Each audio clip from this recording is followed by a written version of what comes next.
প্রথমে চলে যাব গতকাল পাহেলগাঁওতে বাছাই করে করে পুরুষ পর্যটকদের খুন করলো জঙ্গিরা, একেবারে গুলিতে ঝাঁঝরা করে দিল ২৬ জনকে। আর এই ঘটনার পরে পাকিস্তানের উস্কানির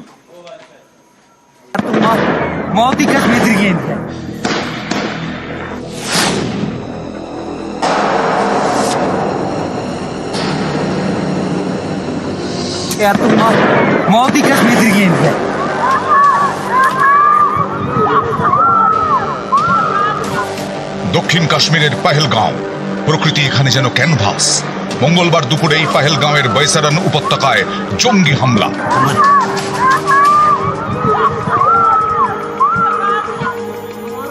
বেছে বেছে পর্যটকদের লক্ষ্য করে নির্বিচারে গুলি চালায় জঙ্গিরা। ठीक है, हम बचा देंगे, आप टेंशन मत लो। मैं तो भेलपुरी खा रही थी, मेरा पति साइड में था, एक इंसान आया, उसने उसको गोली मार दी। यहाँ पे उसने बोला कि ये शायद मुस्लिम नहीं है, उसने उसको गोली मार दी। সবুজ উপত্যকা তখন রক্তাক্ত, প্রিয়জনের প্রাণ বাঁচানোর জন্য আর্তনাদ। साथ में, अरे मैडम ये प्रेसिडेंट साथ आया है, आपको किसी चीज का डरने के लिए हम साथ में। आपको किसी पे क्या हुआ है, आपने क्या देखा? हम बचा देंगे, कोई बात नहीं। নানা ভিডিও ভাইরাল। এই ভিডিওটা দেখুন, একটা বাচ্চা বারবার শুধু বাবাকে ডাকছে।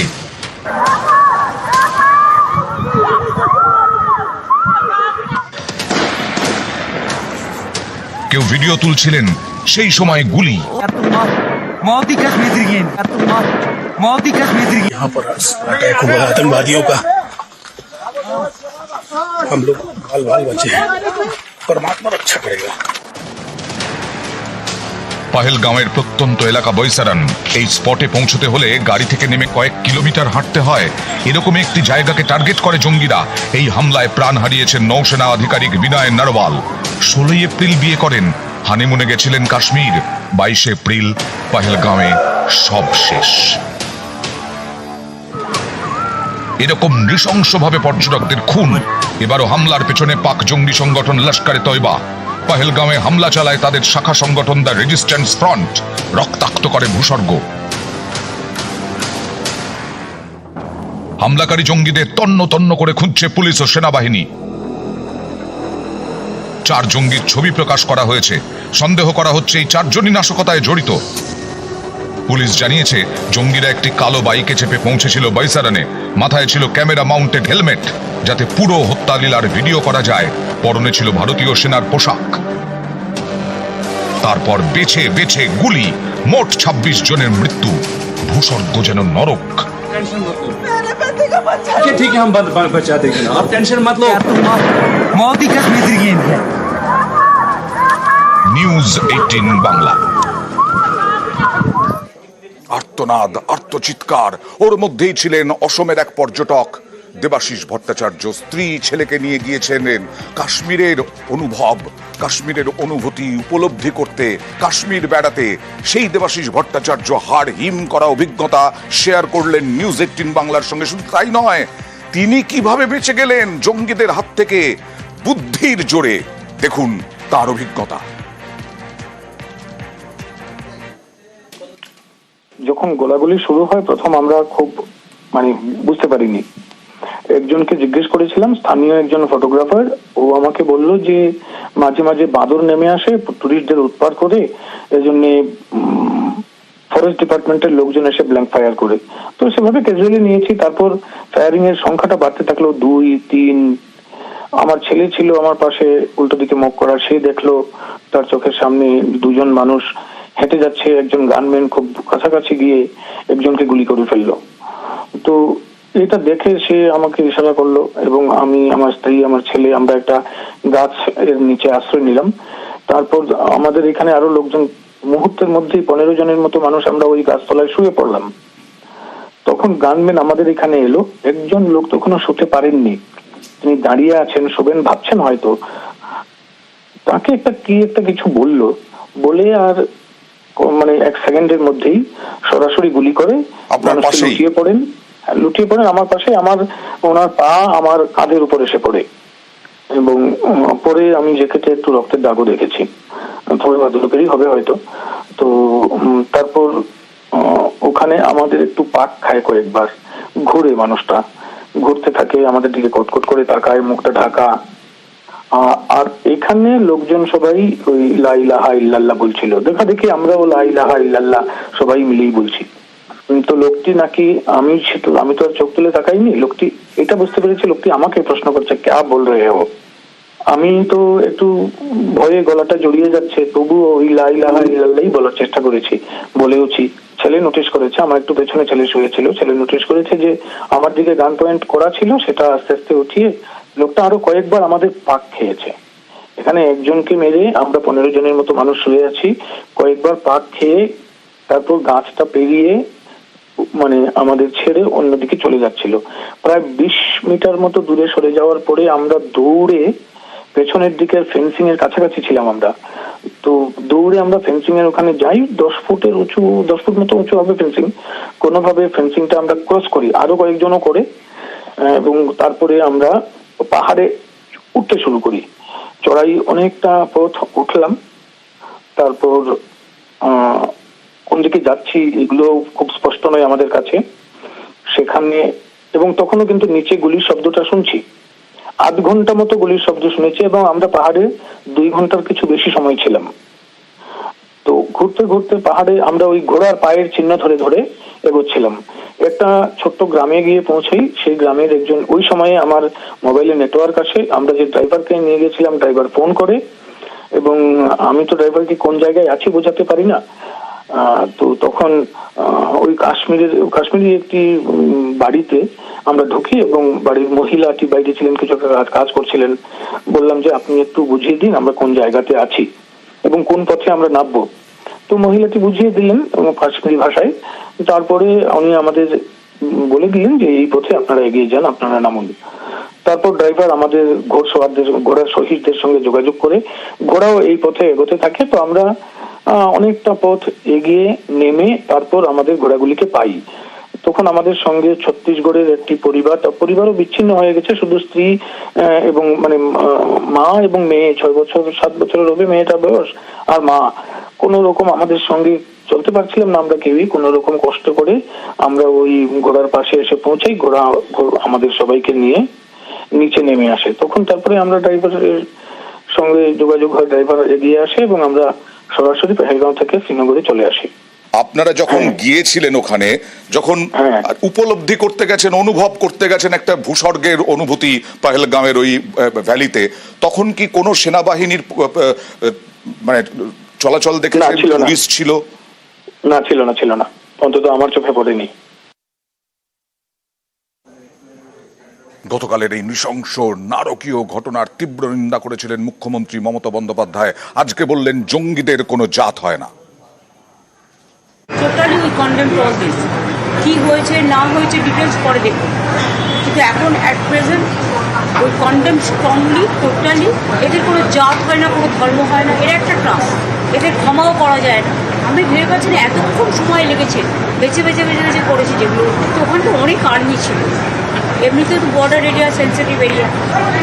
আমরা যেটা চাই যে সত্যি ঘটনা যারা ঘটিয়েছে তাদের বিরুদ্ধে স্ট্রং অ্যাকশন, স্ট্রিংজেন্ট অ্যাকশন নেওয়া হবে। গতকালই প্রধানমন্ত্রী নরেন্দ্র মোদী সৌদি সফর কাটছাট করে চলে আসেন দেশে। আজকে সন্ধ্যে শুরু হয়ে গেছে প্রধানমন্ত্রীর বাসভবনে মন্ত্রিসভার নিরাপত্তা বিষয়ক কমিটির বৈঠক। সৌদি সফর কাটছাট করে সকালে ফেরেন মোদী। বিমানবন্দরে নেমেই বিস্তারিত তথ্য নেন মোদী এবং অজিত ডোভালের সঙ্গে বৈঠক করেন। ওদিকে অমিত শাহ পেহেলগাঁও, শ্রীনগরে বৈঠক, এবং তারপরে আজকে এই নিরাপত্তা বিষয়ক বৈঠকে তিনি যোগ দিয়েছেন ভার্চুয়ালি। এছাড়াও প্রতিরক্ষা মন্ত্রী রয়েছেন এই বৈঠকে, সেনা প্রধানরাও রয়েছেন আজকের এই বৈঠকে।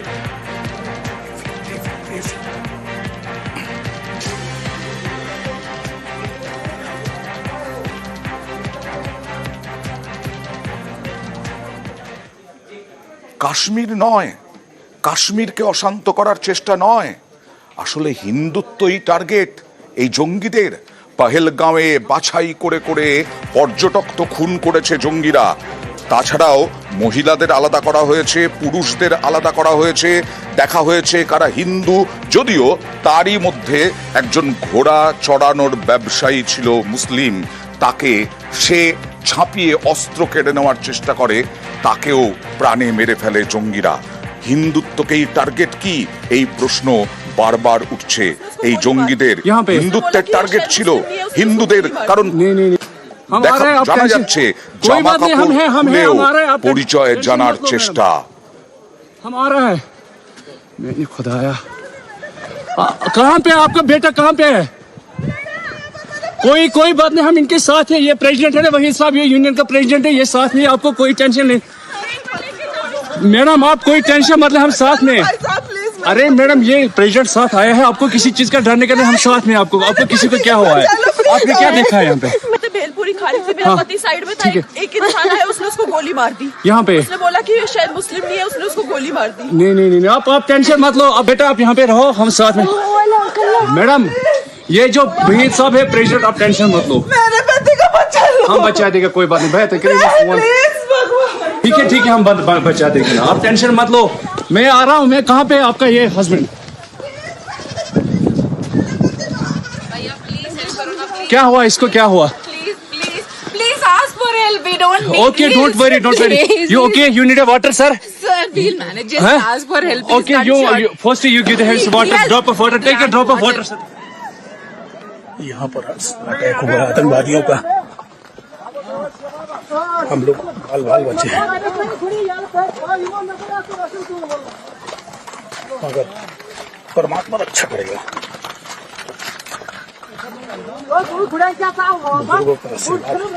भगवान की कृपा। আর এই নৃশংস ঘটনার পরেই পাকিস্তানের বিরুদ্ধে সুর চড়াতে শুরু করেছে ভারত। পাক মদতেই পাক সেনা প্রধানের উস্কানির পরেই হামলা। গত সপ্তাহে পাক সেনা প্রধান আসিম মুনিরের উস্কানি, 7 দিনের মধ্যেই রক্তাক্ত ভূস্বর্গ। পাক সেনা প্রধান জেনারেল আসিম মুনিরের উস্কানি। কাশ্মীরকে কখনো পাকিস্তান ভুলবে না, কাশ্মীরকে পাকিস্তানের মূল ধমনী বলে উস্কানি। সীমান্ত পার থেকে উস্কানির পরেই হামলা। Government stance on Kashmir is absolutely clear. It was our jugular vein. It is our jugular vein. We will not forget it. And we will not leave our Kashmiri brethren in their heroic struggle, what they are waging against the Indian occupation. আর জঙ্গি হামলার পর পাকিস্তান নিয়ে সবাই এক কাট্টা এদেশে। পাকিস্তানকে জঙ্গি রাষ্ট্র ঘোষণার দাবি কংগ্রেস নেতা Kapil সিবালের। If the general makes this statement and an arm of a Lashkar-e-Toiba is doing this, and that they are all located in Pakistan, so it's an act of terrorism by the state. Pakistan should be proscribed as a terrorist organization, and those responsible for this should be prosecuted in the International Criminal Court. Urge the Home Minister to proscribe Pakistan as a terrorist state and a terrorist organization under our act, and move the International Criminal Court for prosecution. 3রা July থেকে শুরু অমরনাথ যাত্রা, তার আগে রক্তাক্ত Kashmir.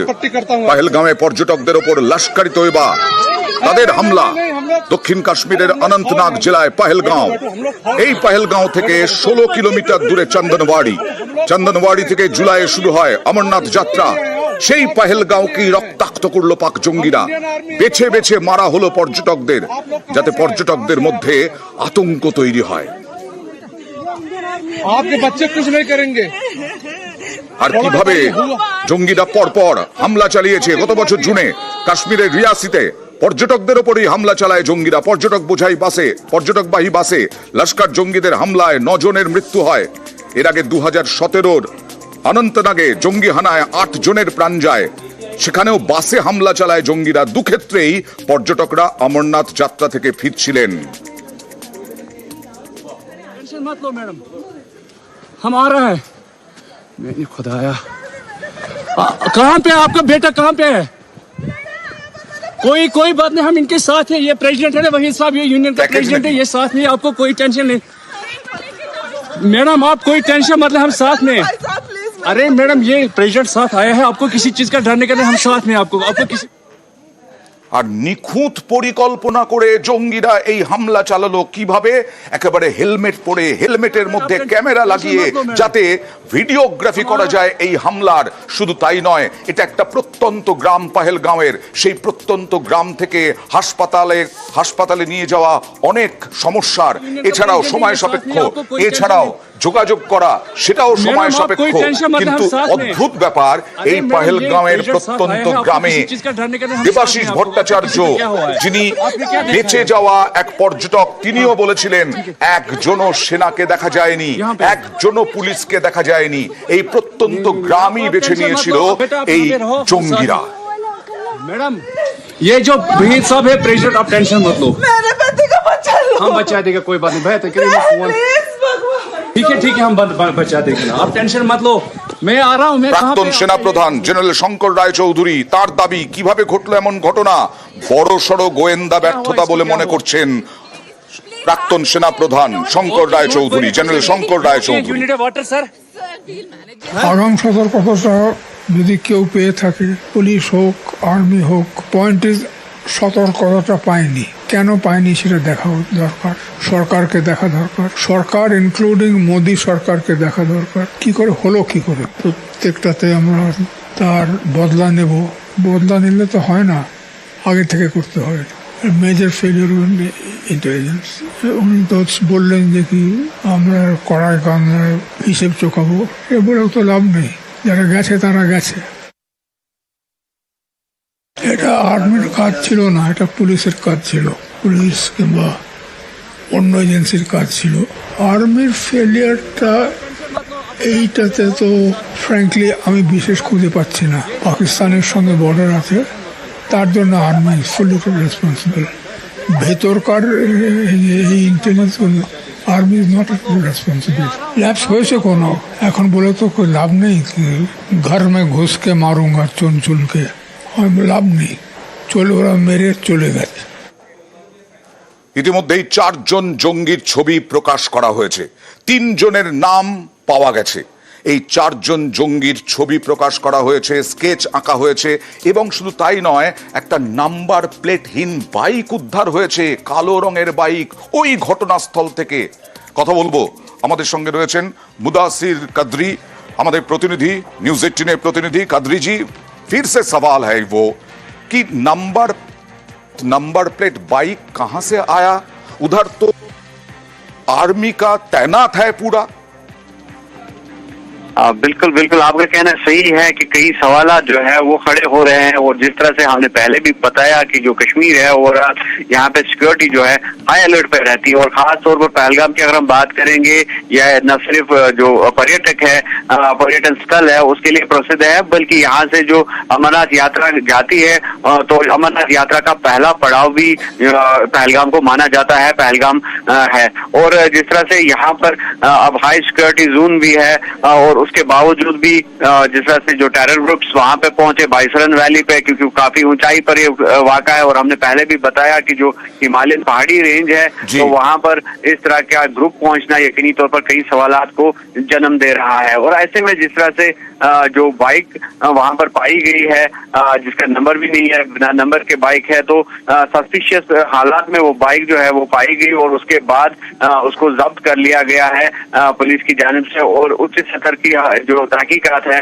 Investigation है, उसमें police जो है वो जुट गई है। और साथ ही साथ हम आपको बता दें कि इसके अलावा कई और लीड्स जो है वो मिल चुके हैं सिक्योरिटी फोर्सेस को, लेकिन अभी तक उनकी डिटेल्स में जो है पुलिस नहीं जा रही है, वो डिटेल्स शेयर नहीं कर पा रही है। और दूसरी जानिब आज जिस तरह से होम मिनिस्टर यहाँ पे आए और उन्होंने जो सिक्योरिटी फोर्सेस है उनको ये कहा कि फ्री हैंड दे दिया एक हिसाब से कि किसी भी तरीके से जो टेररिज्म यहाँ पे है उसे निपटा जाए। और उसके फौरन बाद जो एनआईए की उच्च सतत की टीम थी, जिसमें आईजी, डीआईजी एनआईए शामिल थे, एसएसपी एनआईए शामिल थे, तो उन्होंने बाइसरन वैली का जो है जायजा लिया, वहां पे पूरा जो सिचुएशन है उसको मॉनिटर किया और उसके बाद वहां पर जो सैंपल्स वगैरह है उसकी कलेक्शन भी की गई। तो कुल मिलाकर हमने जिस तरह से पहले भी बताया कि जॉइंट एक एफर्ट है और जिसके तहत पूरी जो फोर्सेस सिक्योरिटी एजेंसीज है, चाहे इंटेलिजेंस एजेंसीज की हम बात करेंगे या फिर एनआईए की बात करेंगे या जो ग्राउंड पे जम्मू कश्मीर पुलिस है, सीआरपीएफ है, भारतीय सेना है, तो एक कोऑर्डिनेटेड वे में चल रहे हैं, एक मुश्तरका स्ट्रेटजी। बहुत बहुत शुक्रिया। আর দেখা যায়নি, একজনকেও দেখা যায়নি, কিন্তু তারপরে সেনাবাহিনী একেবারে তল্লাশি শুরু করেছে। এবার দেখুন কলকাতাতেও প্রতিবাদ মিছিল, মৌন মিছিল, শুভেন্দু অধিকারীর নেতৃত্বে কাশ্মীরের ঘটনার প্রতিবাদে মৌন মিছিল করলেন শুভেন্দু অধিকারী। শুভেন্দু অধিকারীর নেতৃত্বে এই মৌন মিছিল।